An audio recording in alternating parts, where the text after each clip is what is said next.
that day. Hi, I'm Linda Fagans, and I would like to welcome you to the Persuasive Pen podcast. And I'm going to talk about how do you use emotion and empathy and balance it with your logic and statistics. Because if you heard me say it again, that persons may listen to statistics and data, but a lot of times they make decisions, even that CEO, based on the emotion and for personal reasons.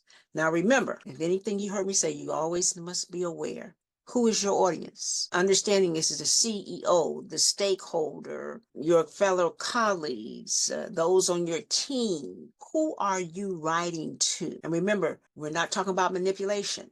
We're talking about writing in an effective, compelling way with integrity and sincerity in a way that establishes your expertise as a great woman leader and show your credibility and likability and honesty.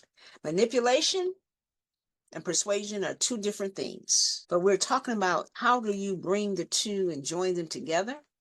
And this is just another opportunity for me to express that into your mind in ways that you can learn to use this skill of bringing the two together, that you're not just convincing someone with logic or facts. It's about connecting emotionally. So when you write with genuine passion, you're just not sharing information. You're sharing information that may move others, may even resonate in their own life. And it may be sharing a personal part of yourself. Now, remember, I always do caveats. When we're in the business world, you have to be careful about what you share personally. Remember, we're wise women leaders. I want you to understand that when you're writing. That's why you should always be purposeful about what you want, but with integrity and honesty.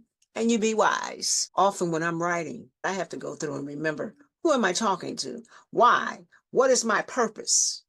That's important about writing just as much as you're speaking.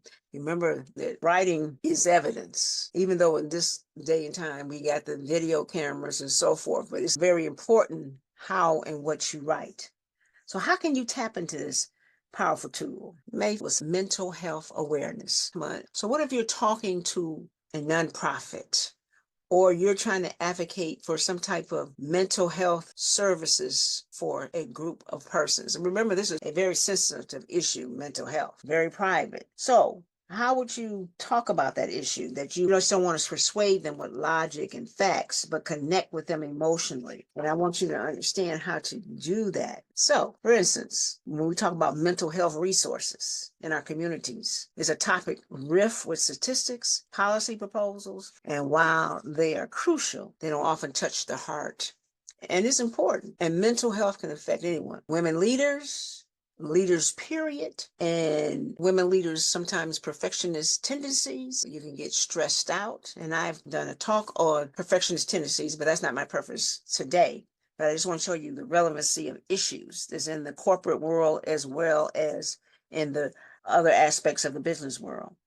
So sometimes if you want to address to see how you can get more resources or funding for a particular group of persons, whether it be the children of persons in the armed forces who are coming back home and how they address and deal with issues that their parents may bring to them when they try to take on the parent role, or just seeing this issue that's important to the community. And it's a sensitive issue with me that I share with you because I have a nephew who suffers with a form of mental illness. And so what you may do is you can begin by sharing a story. So you're not just advocating for policy changes, but you're inviting person to a story that's real life person, or maybe share a story about how they needed these resources and how it would benefit them. So people can see the emotional aspect of this very real issue, sharing the pain, so forth. And remember, if you're in corporate setting, you may express it in a very different way, because readers don't always just want to see numbers. They may see that family that you use as an example,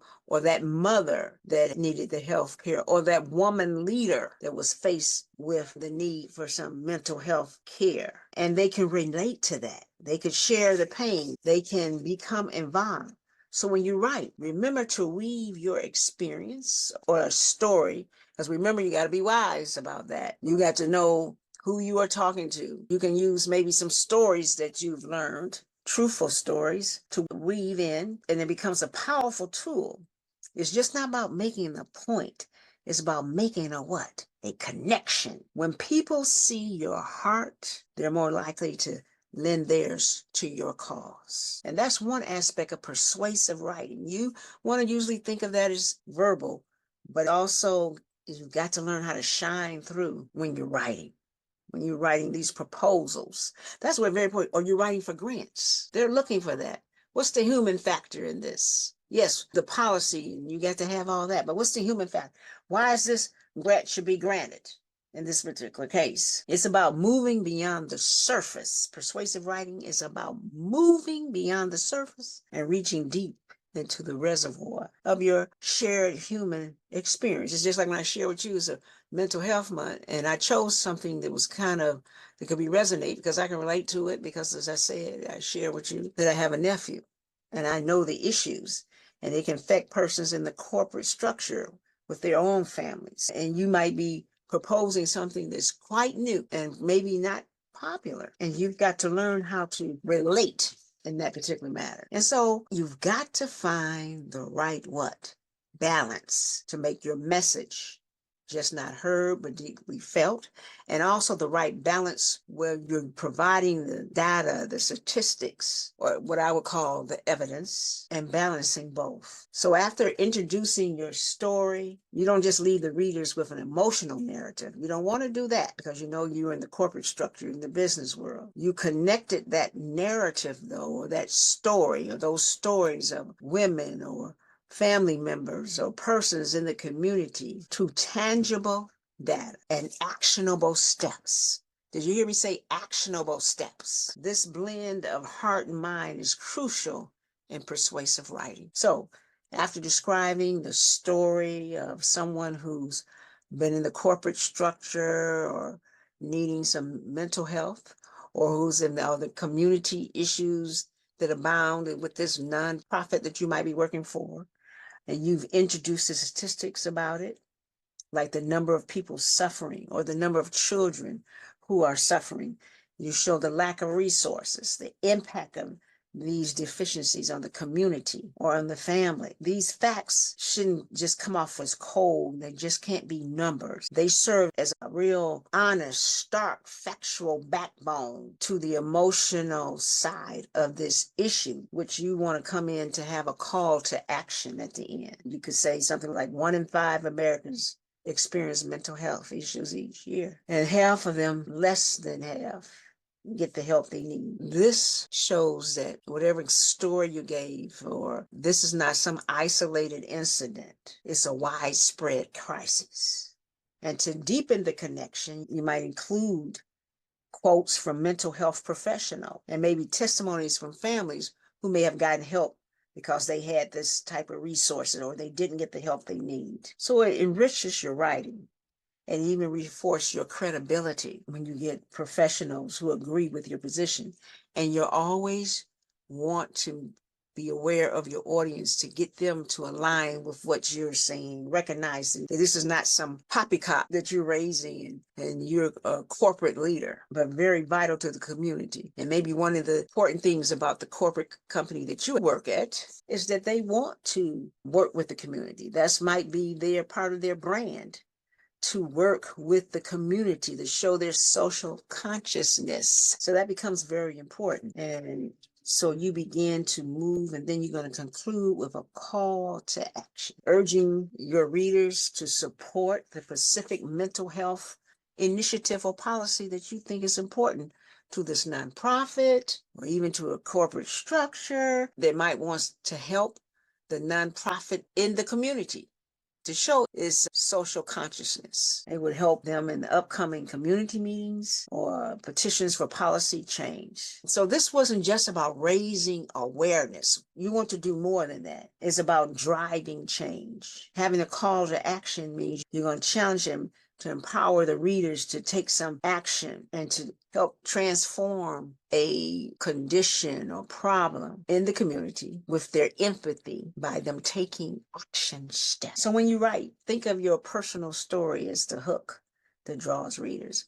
It may not be your personal story. It may be a story of a family that's relatable to the issue. Use it to capture their attention and stir their emotions. And then always fortify your narrative.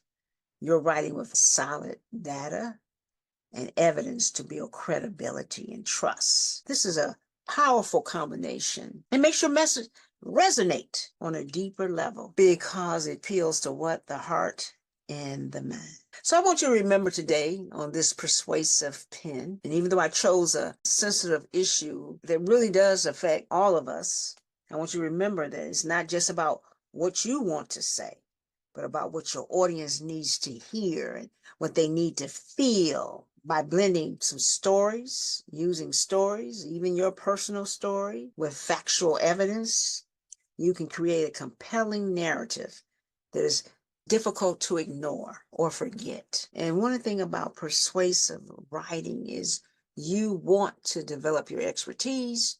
You want to be compelling. You want to connect to your audience. You want to know their needs and to bring a writing or proposal or memo to them that would address that need in an interesting, engaging way. So I want you to keep this technique in mind as you craft your next memo, proposal, whether you're writing a blog post or a proposal, a tweet. The principles remain the same. What are they? Connect, compelling story, something that will reach the heart and mind. Convince, use the data, the evidence, weaving them both together. Compel, take a call to action, move them to want to take action. So, I'm Linda Fagans, your persuasive strategist, and thank you for listening to the Persuasive Pen podcast. Have a great day.